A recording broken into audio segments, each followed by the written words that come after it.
Hello, BookTube. I'm going to try this again. I've tried to film this a few times. For some reason, my phone keeps stopping the video. It's basically, I'm entitling it Coffee Houses and Rabbit Holes. In my Friday Reads, I mentioned that I was reading Pepys's diary day by day, and he continually, almost on a daily basis, frequents coffee houses, ale houses, and so forth.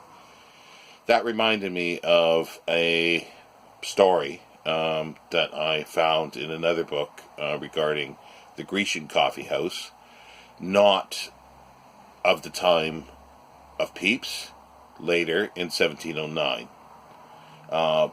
But it sort of ran, it sent me down several rabbit holes of my own books to try to see if I can find more information regarding the story.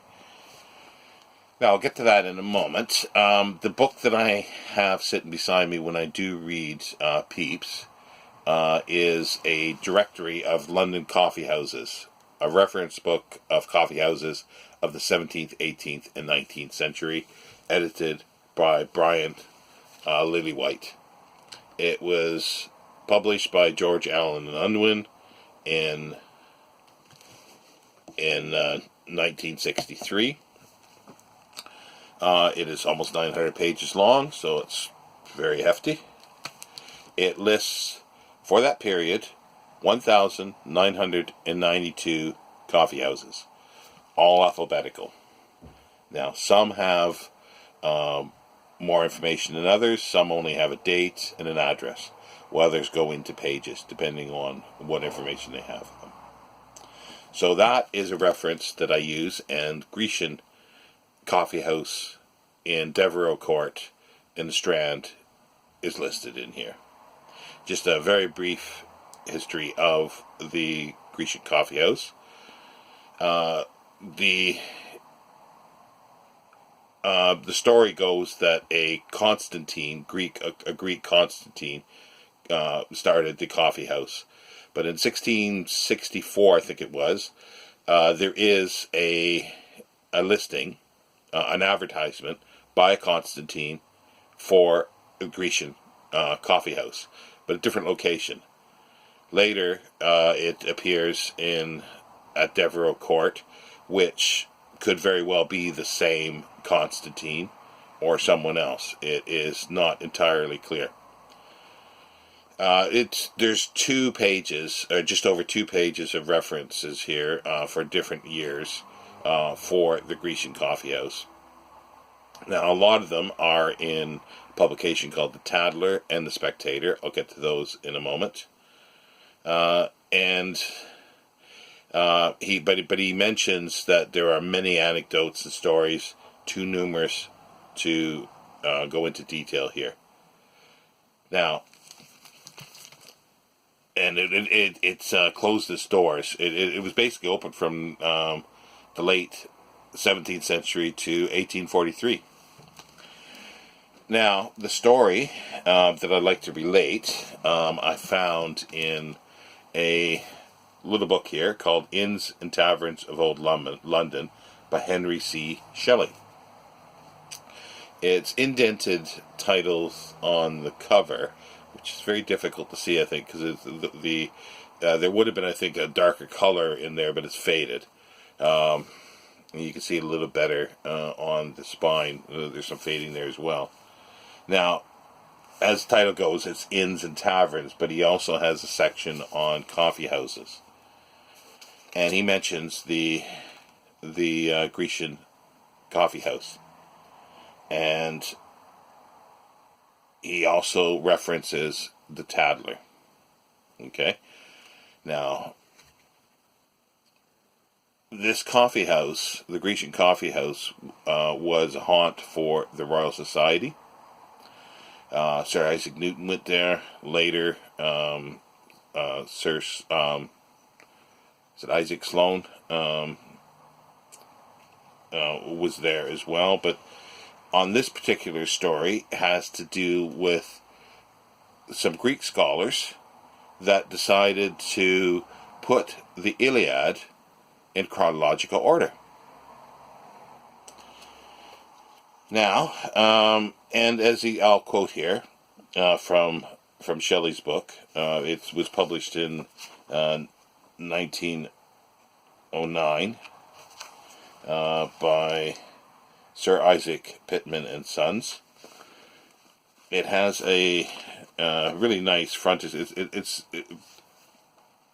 numerously illustrated with black and white drawings, mostly. The frontispiece is beautiful. It's of on Fleet Street. It's of the King's Head Tavern on Fleet Street, and it's a gorgeous frontispiece, as you can see, and even the title page is quite nice with the red lettering. Now to the story, and I'll quote. This is the Grecian Tavern, coffeehouse. Now, regarding the putting the Iliad in chronological order, this task seems to have been accomplished in a friendly manner, but there was an occasion when a point of scholarship had a less placid ending. Two gentlemen, so the story goes, who were constant companions drifted into a dispute at the Grecian one evening over the accent of a Greek word. The argument was protracted and at length grew angry. As neither could convince the other by mere words, the resolve was taken to decide the matter by swords. So the erstwhile friends stepped out into the court, and after a few passes, one of them was run through the body and died on the spot. So, for an argument of an accent of a Greek word, a friend was killed.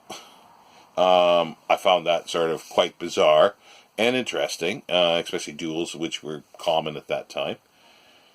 But that, these are two scholars that, just for the aspect of, let's get together at a coffee house and order, and chronologically, the Iliad. Why wouldn't you? And then going from there to have an argument and killing someone. Now, as I said, he mentions the Tadler. The Tadler was a thrice-weekly little journal started by Richard Steele in 1709. It lasted for about 2 years. And he went around to other numerous coffee houses. He had a fictitious journalist called Bickerstaff. And he would write about what was happening in each of the coffee houses. He didn't write so much about the Grecian coffee house because I don't think he liked that one as much. But he wrote daily about a few other coffee houses because some of them had talked about politics, others talked about their main topics were poetry and so forth. So on the 6th issue, in April 23rd, 1709, excuse me, he does go through about a page and a bit of talking about the Grecian coffee house and the Greek scholars organizing in chronological order the Iliad. And he cuts off, he doesn't go through the whole, what they've decided of the order of this. He just says at the 10th canto, that's where he's going to stop, and he'll come back to it later. No mention about the argument. He doesn't, as far as I know, come back to it because it's many years since I've read most of the Tadler.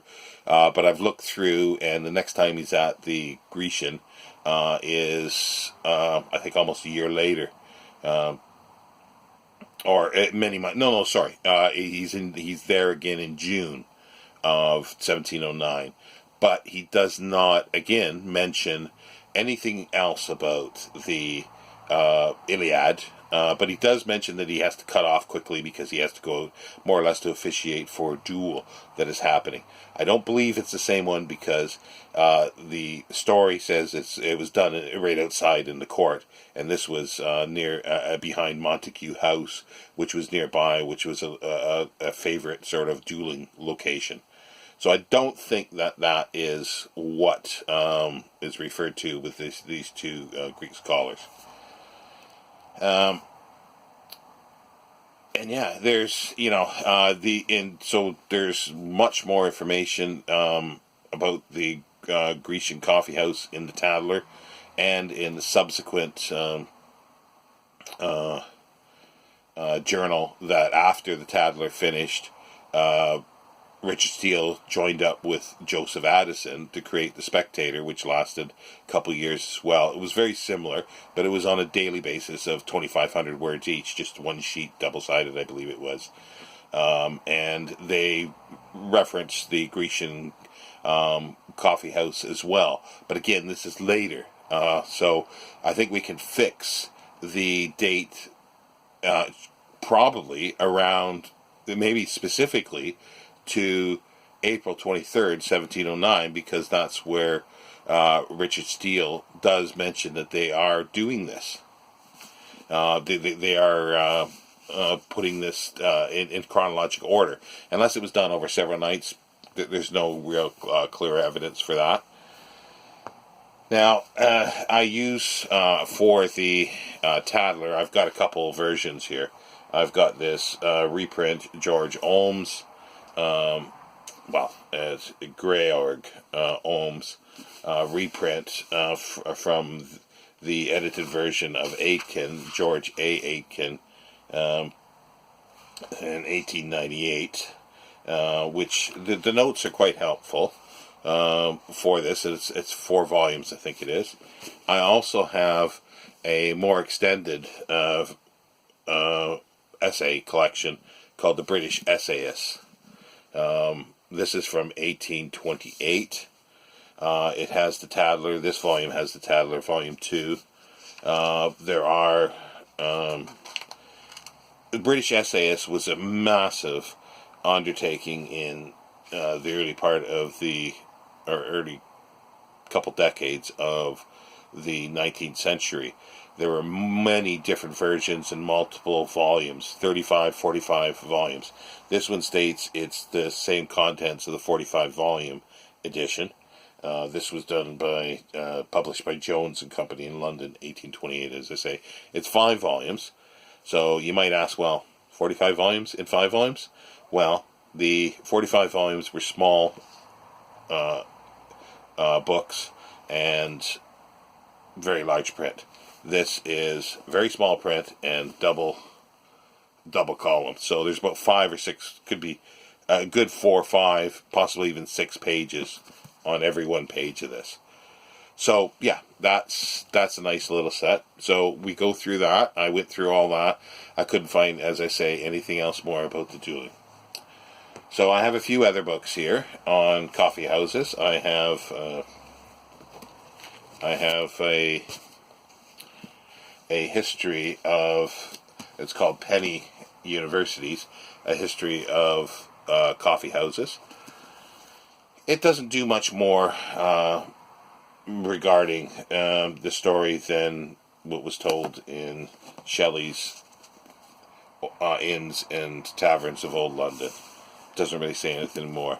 So it doesn't really give any more information about the Grecian coffee house as well.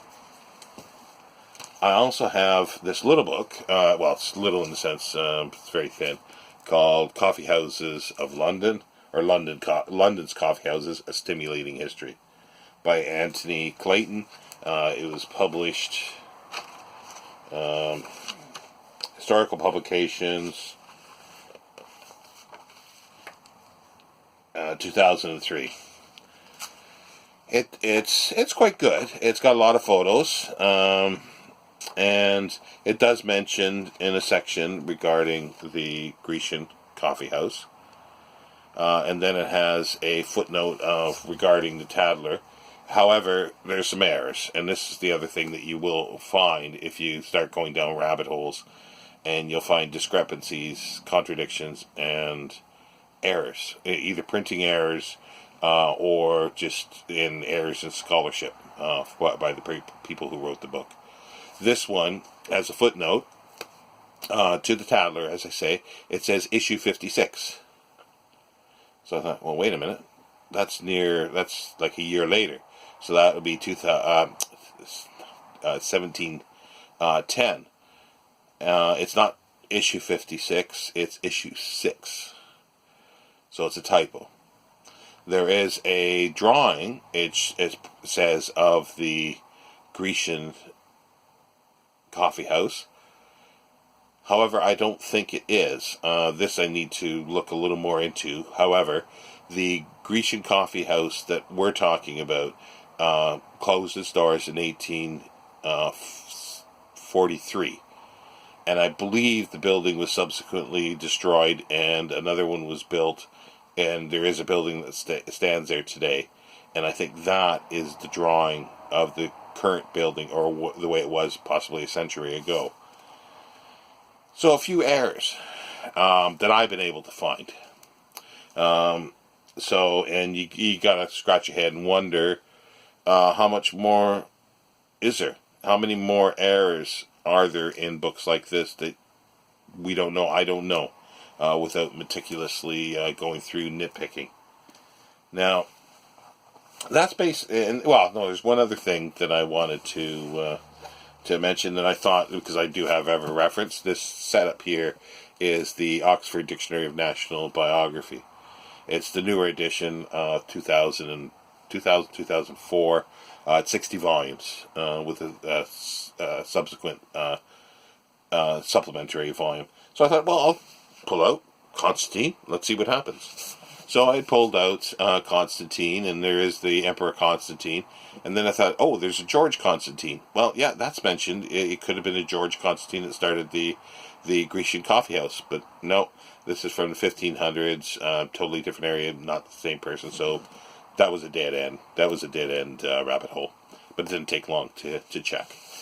Now, I've also, this more or less exhausts what I have of coffee houses. I have various other books on London in another room, and I've looked through those, and again, there's not a lot of information more regarding the story or the Grecian coffee house.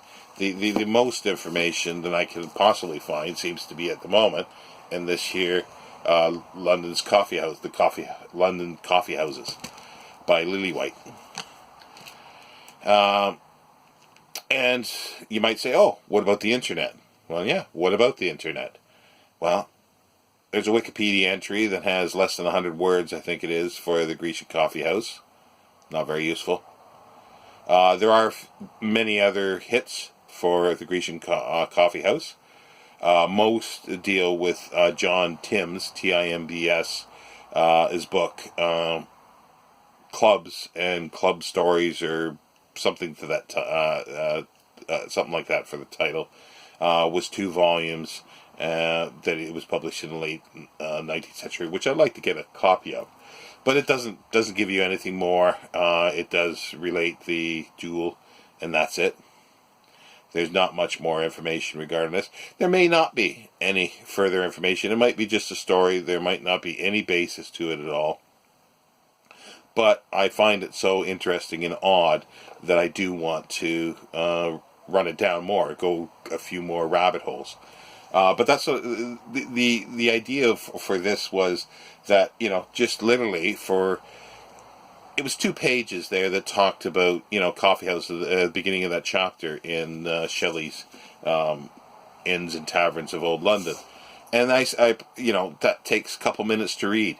But I spent probably a few hours looking through other books and trying to track down more information. And again, as I say, I checked on the internet at the time when I was doing this, and I did just before doing the video just to see if there's anything new coming up, and nothing popped up. But yeah, so that's the joy of having books. as I'm sure everybody is aware, but where reading one little thing that takes a couple minutes can lead to, and in some cases could leave a lifetime of research for some people, or running down these rabbit holes, as I say, trying to find the information. Now, I'm sure there's more information in libraries, our specialist libraries. Not my local library. They don't even have the books I have here, so that's a dead end. I would have to go to Cambridge or Oxford or London and see if I can find something more, which I will eventually. It's not something that's a priority for me. But there's a couple other things I wanted to mention that sort of was brought up with all this. The Oxford Dictionary of National Biography. As I say, I got the newer edition, and I mentioned that this Tadler edition was edited by George A. Aitken. He wrote many articles and biographies in the original first edition of the National Biography that came out about 1901, 1903 or something like that. And the original editor for the National Biography was Leslie Stevens, which is Virginia Woolf's father. He resigned before I think it was completed, but he's the one I think that initiated getting everything together. So that's an interesting tidbit. But also further from that, there was a recent movie with Ian McKellen playing Sherlock Holmes, a retired Sherlock Holmes, where he's in Sussex with his bees. And in a scene, he's in a bookshop. This is, I believe, like 1905, 1906, it's set. And as he's leaving, there is a set of the Oxford National Biography, and it's this set, which came out in 2000, 2004. So it's a perfect example of them screwing up, and it's I guess you could call it anachronistic books placement in films. And I'm sure that I noticed that occasionally, and I'm sure other people have as well. It'd be interesting to see if other people have noticed this and do add it to the comments. It would be interesting to see. But yeah, it's just something like that I notice, and I'm sure other people do as well. And yeah, it's a fun thing to do, to run down these rabbit holes. But yeah, I think that's where I'll end it there.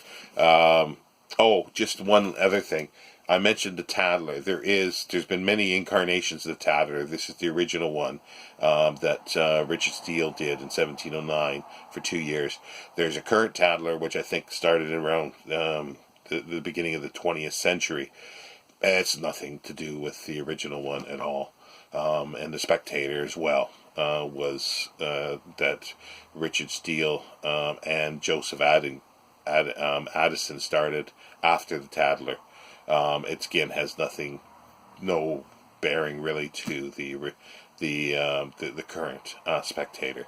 And I mentioned the Guardian there as well. Again, the current Guardian was the Manchester Guardian, and has nothing to do with the Guardian that I mentioned in the British Essayist. But yeah, if anybody, yes, there is one other thing that I thought was quite interesting.